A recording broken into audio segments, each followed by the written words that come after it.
Hello friends. तो कहानी है, एक बार अकबर और बीरबल बगीचे में बैठे थे।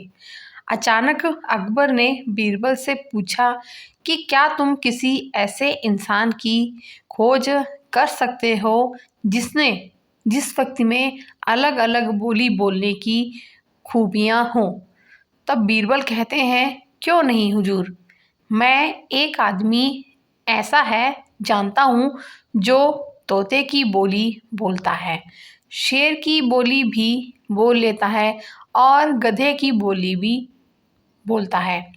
अकबर इस बात को सुनकर हैरत में पड़ जाते हैं।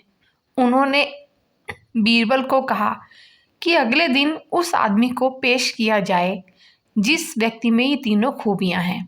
बीरबल उस आदमी को अगले दिन सुबह दरबार में ले गए और उसे एक छोटी बोतल शराब की पिला दी। अब हल्के नशे की हालत में शराबी अकबर बादशाह के आगे खड़ा था। वह जानता था कि दारू पीकर आया जानकर बादशाह जो है सजा दे देगा, इसलिए वह गिड़गिड़ाने लगा और बादशाह की खुशामद करने लगा। तब बीरबल बोलते हैं, हुजूर, यह जो सजा के डर से बोल रहा है वह तोते की भाषा है। उसके बाद बीरबल ने वहीं उस आदमी को एक और बोतल शराब की पिला दी। अब वह आदमी पूरी तरह से नशे में था। वह अकबर बादशाह के सामने सीना तानकर खड़ा हो गया। उसने कहा कि आप नगर के बादशाह हैं, तो क्या हुआ, मैं भी अब अपने घर का बादशाह हूं।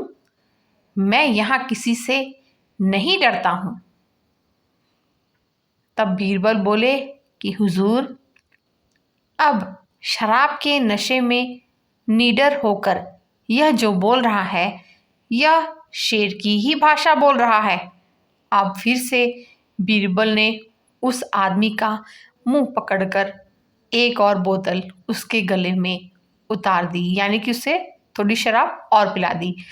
इस बार वह आदमी लड़खड़ाते हुए गिर जाता है और ज़मीन पर लेट जाता है और हाथ पांव हवा में भांजते हुए मुंह से उलूल जुलूल आवाज़ें निकालने लगा। तब बीरबल बोले कि हुजूर, अब यह जो बोल रहा है वह गधे की भाषा है। अकबर एक बार फिर बीरबल की हाजिर जवाबी से प्रसन्न हुए और यह मनोरंजक उदाहरण पेश करने के लिए उन्होंने बीरबल को इनाम दिया। तो कहानी आपको कैसी लगी कमेंट में बताइएगा और कहानी सुनने के लिए आप सभी का बहुत बहुत शुक्रिया। Thank you.